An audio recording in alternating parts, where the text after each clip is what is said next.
Comment distinguer un arrêt de principe et un arrêt d'espèce? Vous n'allez pas aimer ma réponse, il faut connaître son cours.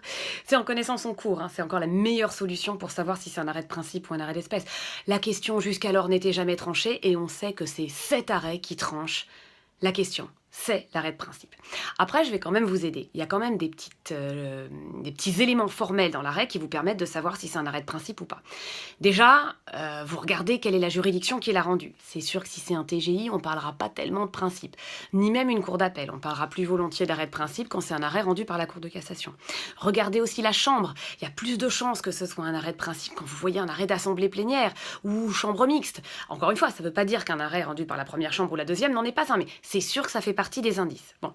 Ensuite, ce qu'il faut aussi regarder, c'est si c'est un arrêt de cassation ou de rejet. On est plus souvent face à un arrêt de principe quand on est face à un arrêt de cassation. Et alors, si c'est un arrêt de cassation, vérifiez s'il y a un chapeau. Arrêt de cassation avec chapeau, c'est souvent une marque d'arrêt de principe. Un beau chapeau, bien rédigé, ça ressemble plus à un arrêt de principe. Dans les arrêts de cassation, vous allez regarder aussi le cas d'ouverture à cassation. Défaut de base légale, défaut de motif, c'est pas vraiment souvent des marques d'arrêt de principe.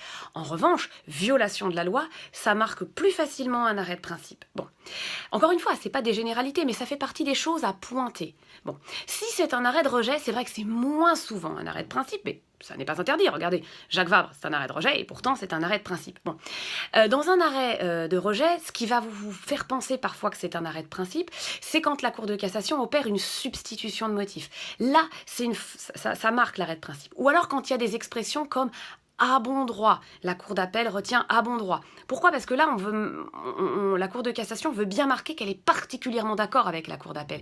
Si elle avait dû le dire, elle l'aurait dit exactement comme ça. Donc des formules du style a très justement constaté, a exactement constaté, a retenu à bon droit. Voilà, ce sont des indices. Et enfin, pour savoir si c'est un arrêt de principe, vous regardez aussi la publication. Un arrêt pas publié, il y a moins de chances que ce soit un arrêt de principe qu'un arrêt publié.